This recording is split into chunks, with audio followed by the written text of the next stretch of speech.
Hey there, Joel from Marketing at the Kitchen Table here. Today, I want to talk to you about how you can use webinars to leverage your coaching business in a much easier way than you ever could have imagined. And I even have a surprise for you right at the end. So let's dive in and take a look. But hey, hold up. Webinars, isn't that like super scary and stuff that you don't really want to do because it's so much pressure and all of these things? Do we really want to do webinars? And my friend, yeah, I'll show you.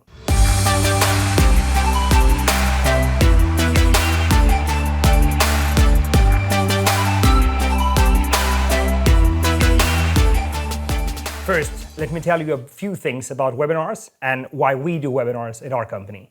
Webinars for us is a great way to reach many people at once, and it's a great way as well to create content that we can use for social media posts and content that we can distribute over other places as well.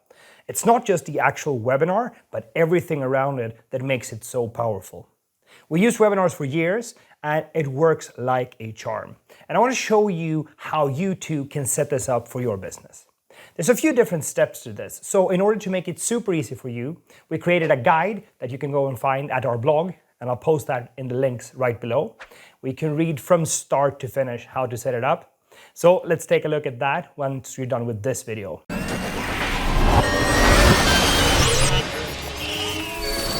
The first thing we want to make sure when we run a webinar is that we're actually on point with the topic. And a great way to understand if the topic is correct is to ask people. Ask the people you want to serve and that you want to help what questions they have, what problems they're facing, and what they're struggling with. This is super easy. You can just post on social media, or you can even get your phone out and actually call someone and ask them what problems they're facing. But ask people and make sure that the topic for the webinar is on point with the problem people are struggling with.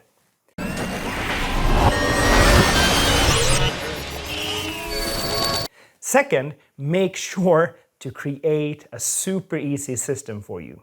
Because the thing is, if you have way too much tech, way too much overwhelm, and other things that are hindering you, you're not going to do it. And a webinar should be fun, it should be playful and enjoyable to actually do. It shouldn't be tech overwhelm and it shouldn't be stress or frustrating. So we suggest setting up a super easy system where you have a page where people can register, and from that page they automatically get reminders to the webinar, and then we suggest using Zoom as the tool for the actual webinar. Zoom is free, as you know, but if you want to run the webinar a bit longer than the 40-minute limit, you need to upgrade to the paid version, and that's $15.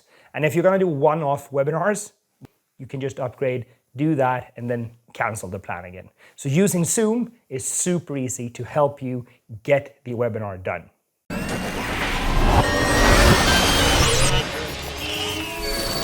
During the webinar, you might feel like you're alone, you're on stage, you don't have anyone to talk to or lean on, because most likely you're doing the webinar at home in front of your computer.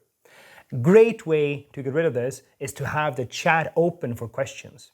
Be clear in the beginning of the webinar if you're taking questions along the road as you go, or if questions are answered at the end of the webinar.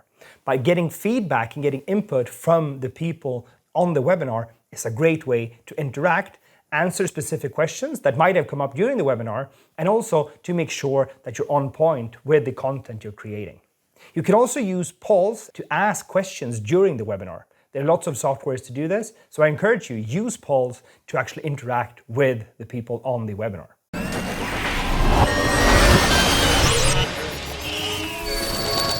And finally, chances are, if you're running a coaching business or if you're a course creator, by the end of the webinar, you have something to offer, a pitch where you offer them a product or a service. A big mistake I see a lot of people do is just sending out or offering the thing at the webinar and then not following up with people. By not following up, you're actually leaving a lot of money on the table. And for me, what is even worse is people that you might have helped might not get the chance to pick it up. But wait, I hear you say, they were on the webinar, they saw the pitch, they could have bought. Yeah, of course they could. But just go to yourself. Chances are, in most situations, you know that you want to do something, but you don't. So that's why you need to have a follow-up system in place in order to actually make sure that people have the opportunity to buy from you. A great way is to have this on a deadline sequence. Let's say you run the webinar on Tuesday. Let's have a sequence that ends on the Sunday. And that should be a closed deadline. You shouldn't have fake deadlines or fake pressure to people. No one likes that. Not you, not me, not your clients. So real deadlines, when something actually closes down, is much better. A great place to find even more resources and more in-depth knowledge of how to run a webinar is on our blog. We have an entire article and a guide for you on how to run webinars, how to set the tech up for the webinar, and how to actually create it.